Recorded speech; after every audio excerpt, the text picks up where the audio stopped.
I honestly don't know what it is, except for the fact that we can get this shit skin, and Luke Skywalker is in the game for some reason. Where is it? Luke Skywalker really needed those. Also, Darth Vader's back on the map. Yay! Darth Vader's back on the map. Woo! Star Wars weapons are back, and apparently there's a bounty from Stormtroopers, mate.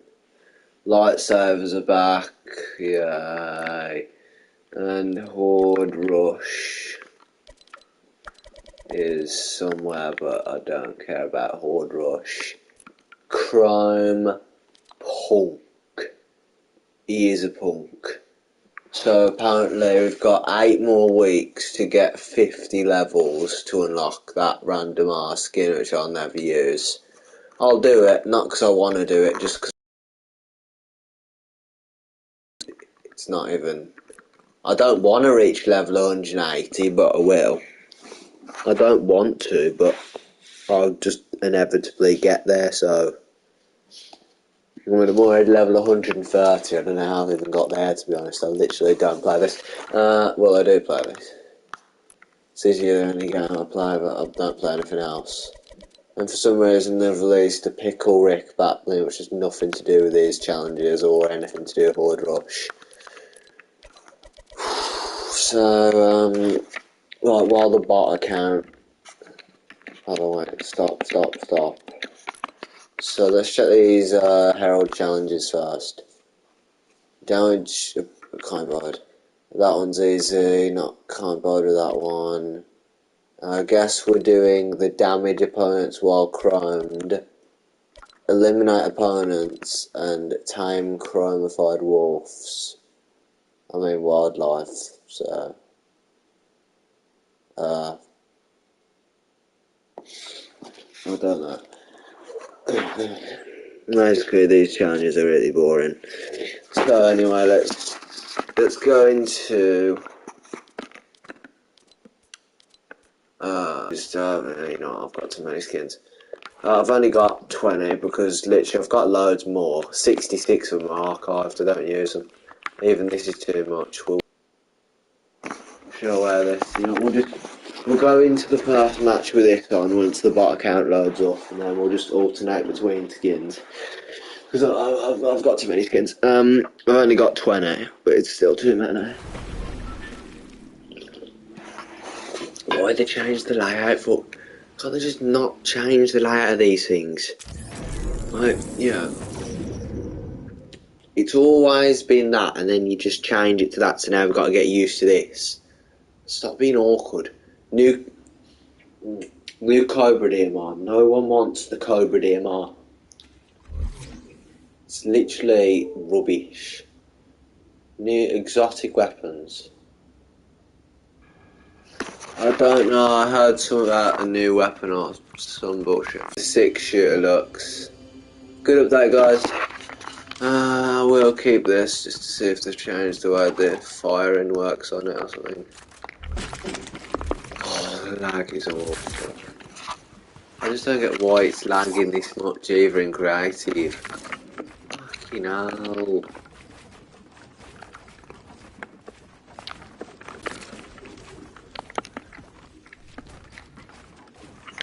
It's not even the internet either, it's the game. That sucks. But that, man, I'm not playing that. Can't do that lag. Anyway, I'm watching Darman. I didn't say Dharma, I said Darman.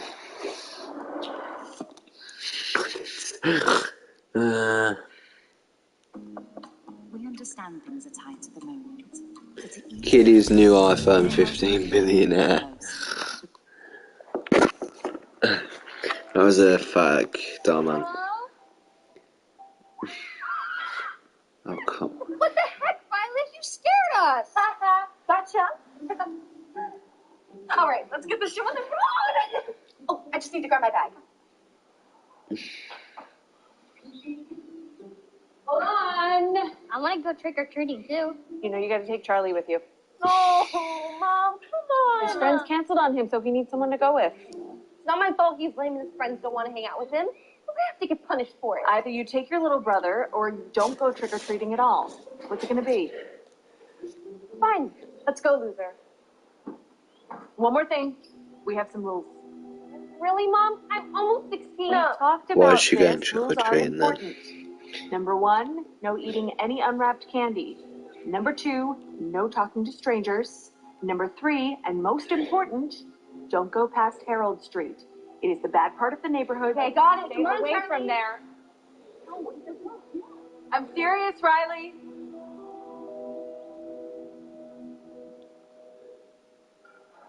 What was that?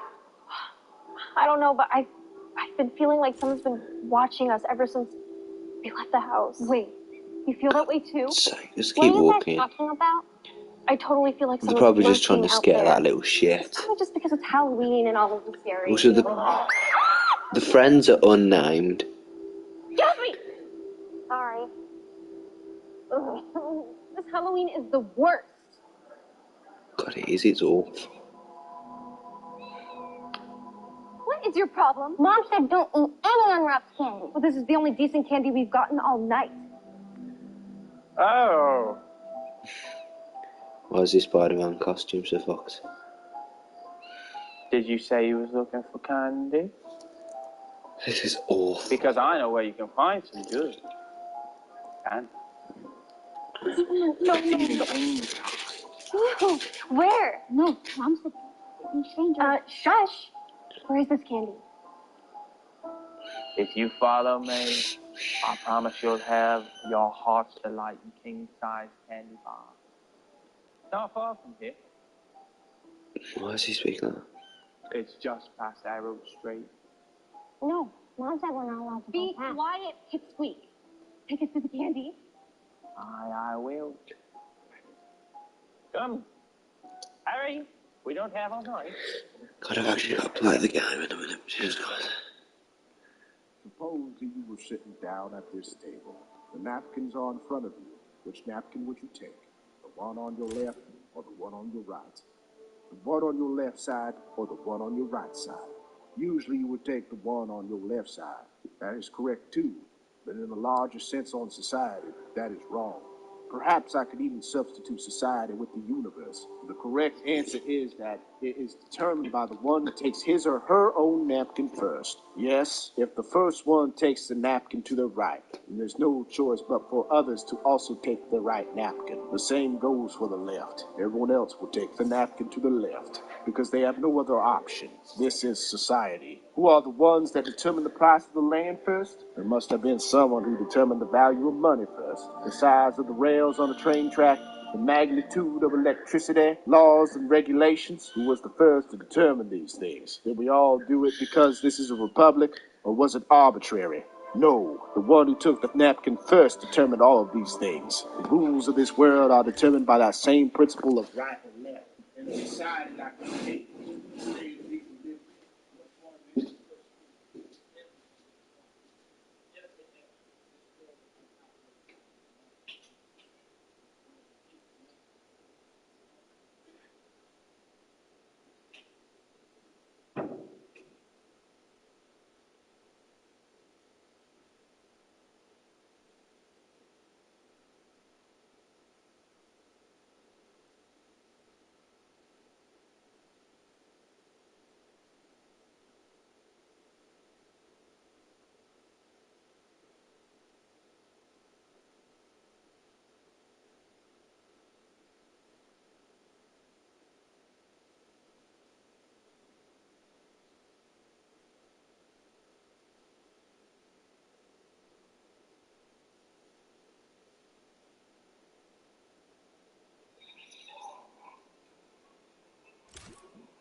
I don't know that you're inquisitor shit.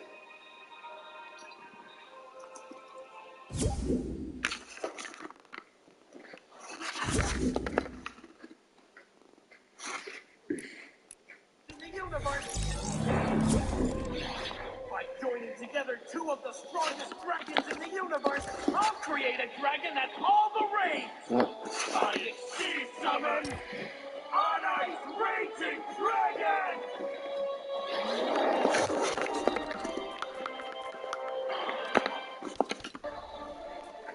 I see summon on ice raging dragon! Look how blurry the images are. I've never seen anything like it. Look at how good looking that one looks compared to the Battle Royale ones. Why does it look so fucking blurry and terrible? It's like cheap. And gain 200 attack points for each one!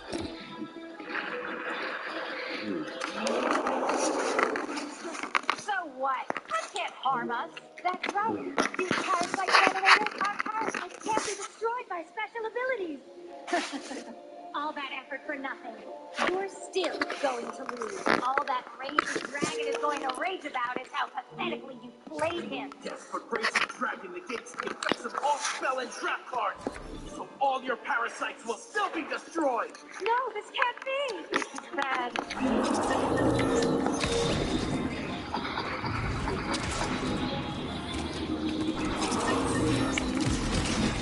Your entire swarm is destroyed, and their demise fueled by raging dragon strength!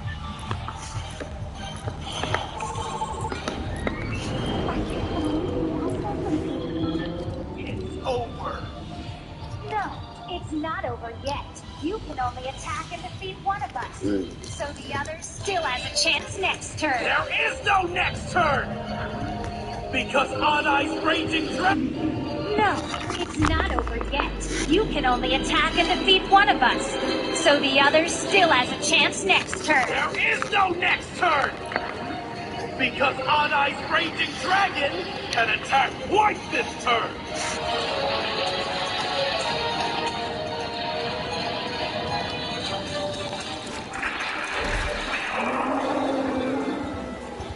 Now on ice raging dragon, attack! Go! Infernal Fury Strike!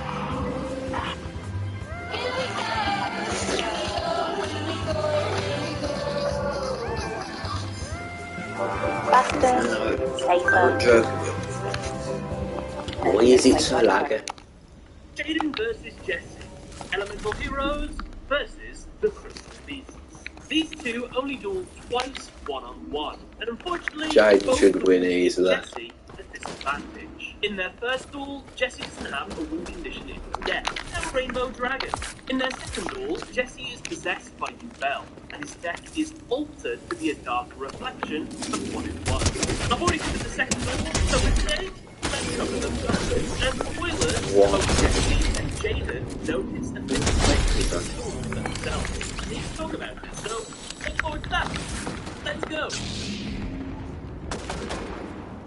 The duel begins and Jesse goes first.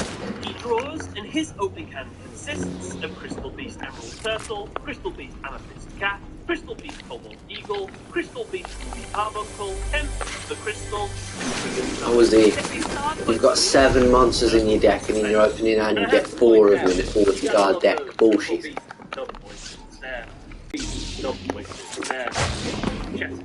Jesse, why are you staring at me like that? Anyway, Jesse sets, trips summon face down, and ends his turn. It's Jaden's turn. He draws. His opening hand consists of Fake Hero, Contact, Neospatial Grand Mole, Oversoul, Elemental Hero Neo, and Neospatian Aqua Dolphin. Jaden starts.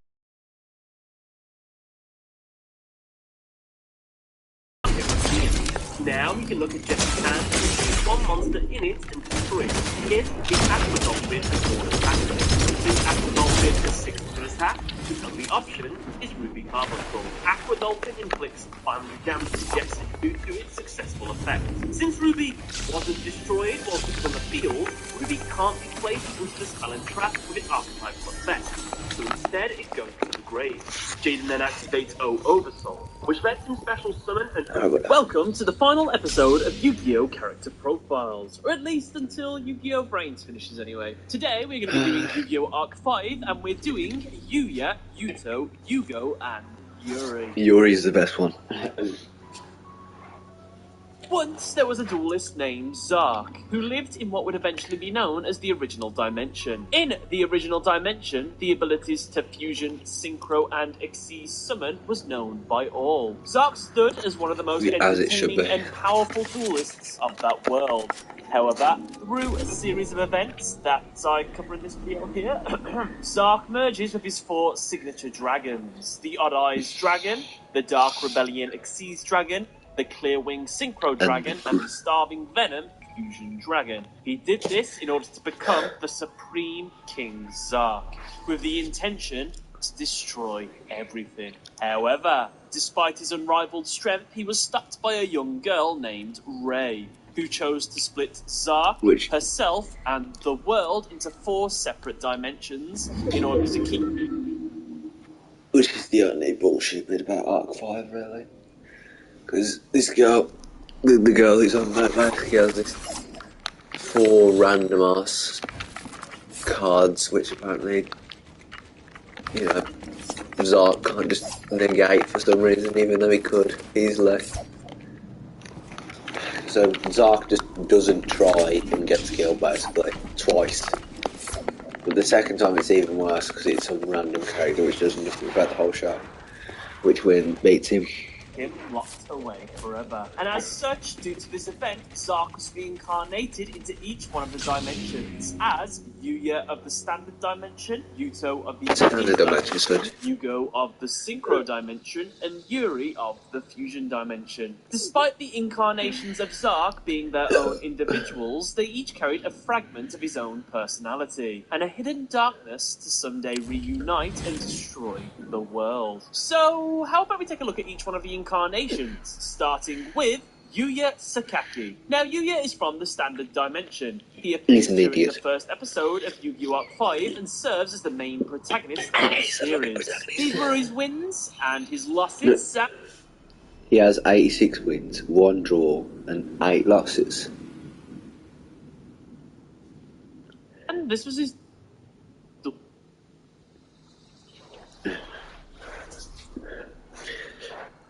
score. The 1 draws against Asta Phoenix.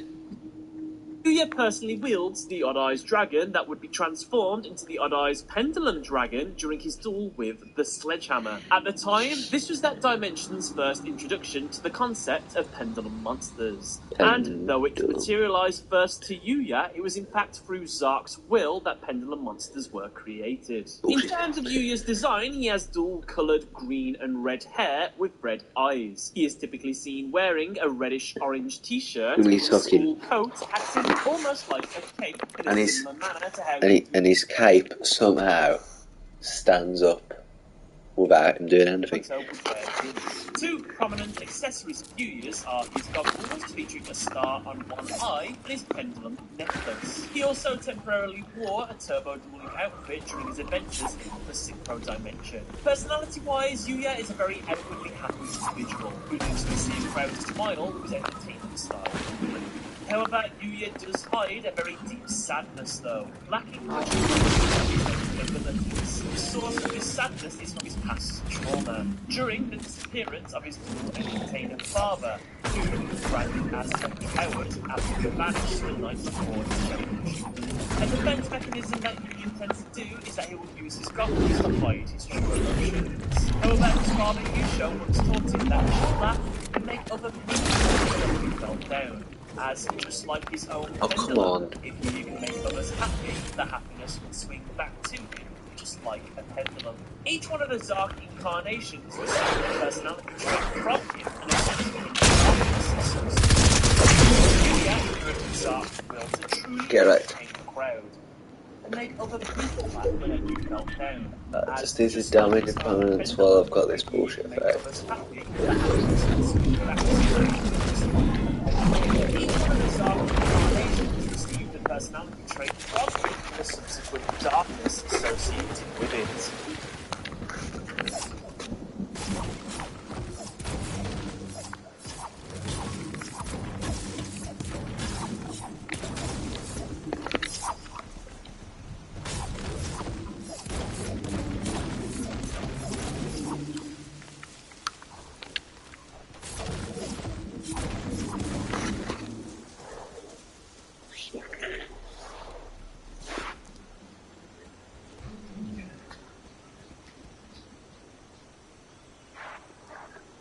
Yuya inherited Zark's will to truly entertain a crowd and give them a show that they will enjoy. However, his corruption seems to be his sadness, as through the course of the series, Yuya is worn down by the atrocities committed by the Fusion Dimension, who use his beloved dueling to bring terror and fear to everyone. And it takes his best friend's peril at the hands of the Fusion Dimension to truly push him over the edge and slip into his awakened state. In this form, Yuya gains an eerie dark aura and voice, as well as piercing crimson eyes. In this berserk-like state, Yuya gains an unhealthy drive to win, regardless of anything that stands in his way. His focus and attitude becomes heightened, making him essentially unbeatable whilst in this state. Though initially only triggered through Yuya's heightened emotional state, or due to the dimensional dragons being reunited, after he absorbs Yuto, he also gains Yuto's darkness as well,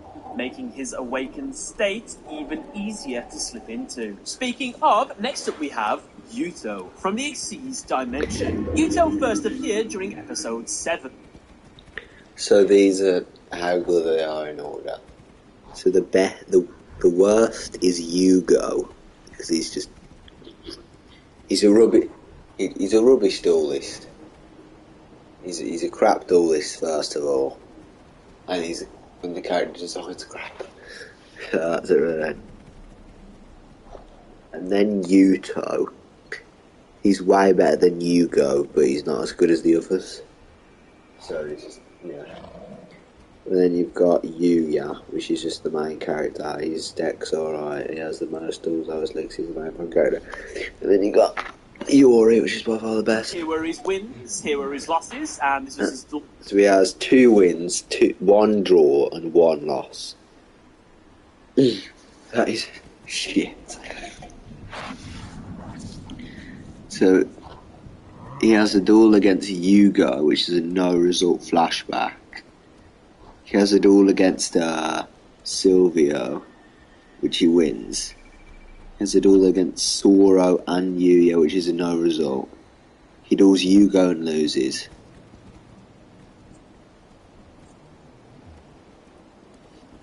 He duels after Phoenix, where he took over for Yuya, and he has a draw. And he duels 2 random fucking girls and wins. Score throughout the series. Yuto wields the Dark Rebellion Xyz Dragon. His design consists of dual purple and black coloured spiky hair with grey eyes. His typical attire is the epitome of smart casual, as he is seen wearing an untucked green shirt with a loose-fitting tie. He, like Yuya, also wears a cape similar to that of Yukimoto from the original series. In fact, Yuto also wears a neck choker and bracelets very similar to that Yugi also wore himself. It's probably worth noting as well that Yuto's dark attire was only donned after his home dimension was destroyed by the Fusion Dimension. Prior to this, he actually wore much more casual clothes. Personality-wise, Yuto is actually very caring, but closes off his emotions to others, making him seem cold. He always puts his friends' and comrades' well-being in front of his own, though, and is able to remain calm in any situation. However, right, so anyway, let me just get... First of all, let me get a bit closer to this prick. Then we'll use the crime effect. I've only got 2 of these, so we've got most of these.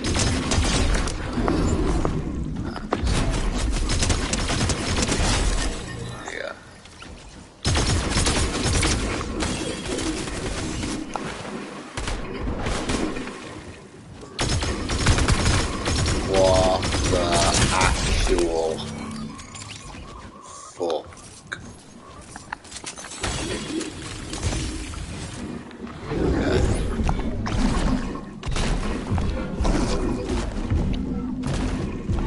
Nah, there's no one else.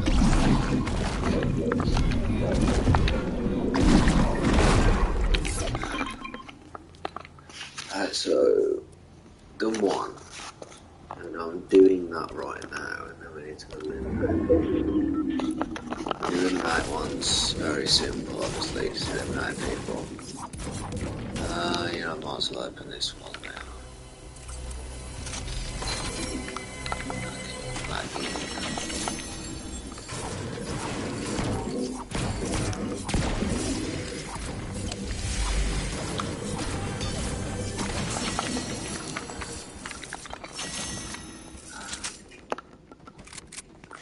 It's up to I'm sleeping for 7 1 away tracks on penny so the car is easy.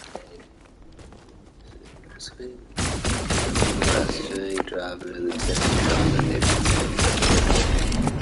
Can you fill me up again too much?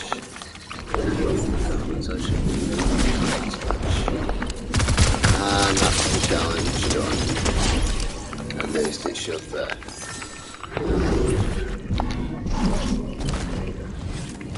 Yeah, there you go, it's done. Overwhelming, isn't it? Literally, no.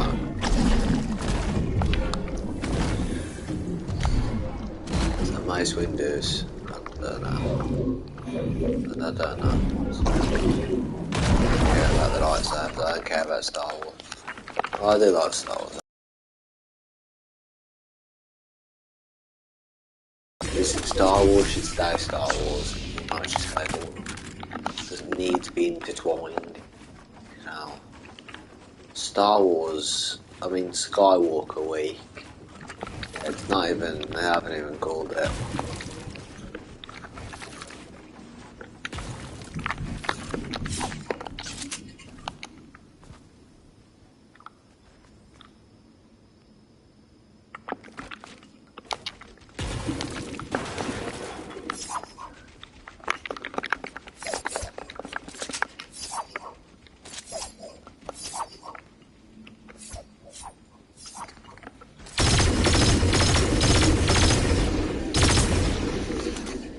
Caring, but closes off his emotions to others, making him seem cold. He always puts his friends' and comrades' well-being in front of his own, though, and is able to remain calm in any situation. However, this outward appearance masks his true emotion, a feeling that had carried over from Zark. This emotion was hatred, specifically for Yuto towards the fusion dimension and all the atrocities they had committed. As such, dueling in Yuto's eyes is seen as simply a tool to exact his revenge and carry out his will. However, this ideology does waver through his time in the standard dimension due to his time with Yuzu. He slowly begins to see dueling as a way to bring smiles to people, much like how Yuya does. And in the end, he was willing to sacrifice himself in order to end the chain of hatred during his duel with Yugo. And speaking of, next up is Yugo, who is from the Synchro Dimension. Yugo first appeared in episode 18. Here were his wins and losses and his duel score throughout the series. Now Yugo wields the Clearwing Synchro Dragon. Yugo's design consists of blue and yellow hair with light green coloured eyes. His typical attire is that of a white turbo dueling uniform that features his signature riding helmet. He is in fact almost always with his dual runner, which takes a lot of his design inspiration from his ace monster, the Clearwing Synchro Dragon. Personality-wise, Yugo is the most driven of the incarnates, wanting to always achieve any goal that he puts his mind to. This is something that he inherited from Zark, as Zark wanted to be at the very top of all duelists, much like how Yugo strives to be the new duel king, just like Jack Atlas in his home dimension. Yugo's inherited darkness, though, was never really shown in the anime. However, it could be assumed that it was simply a more extreme version of his desire to be number one, with Zark becoming more and more sadistic and cruel in order to remain at the top. Another aspect of Yugo's personality is that he is extremely impulsive, getting into duels based simply on his emotions and not asking any questions. For example, he can get very frustrated when people think that he is a part of the fusion dimension due to his name of Yugo sounding very similar to that of the Japanese word for fusion,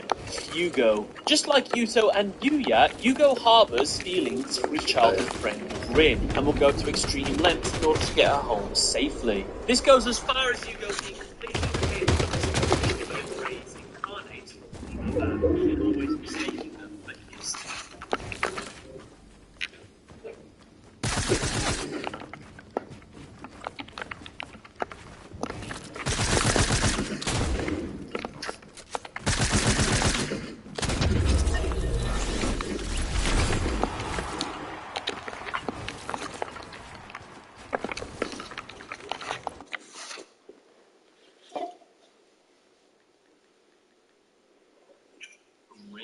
Lastly, we have Yuri from the Fusion Dimension. Yuri first appeared in episode 37.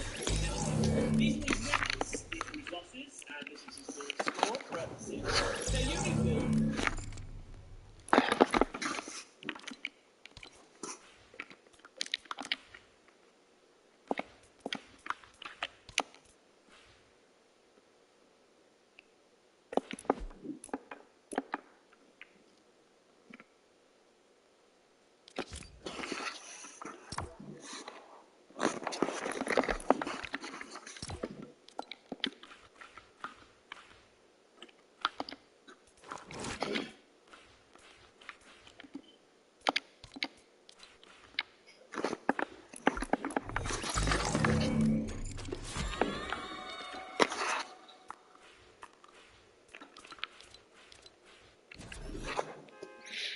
Fusion Dimension. Yuri first appeared in episode 37 of the anime. These were wins, these were losses,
ideology that the final battle between the universe was about.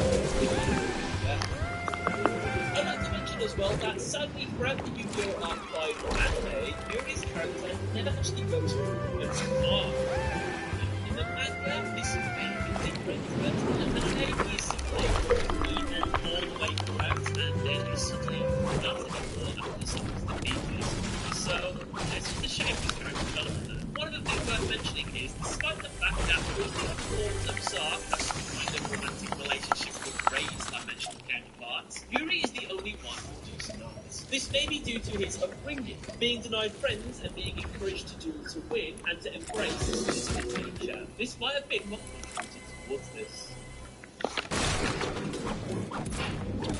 Yuya uses and performing out magician death that continually evolves as the series continues. The performer Baldur shoots death represents Yuya's energy and passion, while his magician arm seems to be remnants of his fused form, Zark. Yuya's ace monster, the Uneyes Pendulum Dragon, starts out as his only real trick card for his monsters. However, in the course of the series, he acquires fusion, synchro, and exceeds summoning abilities. During the final few episodes, after Yuya has merged with all of his fellow incarnates, he wields each one of their respective dragons, and is now a master of all the summoning styles. It is due to this mastery that he's able to summon new hybrid monsters.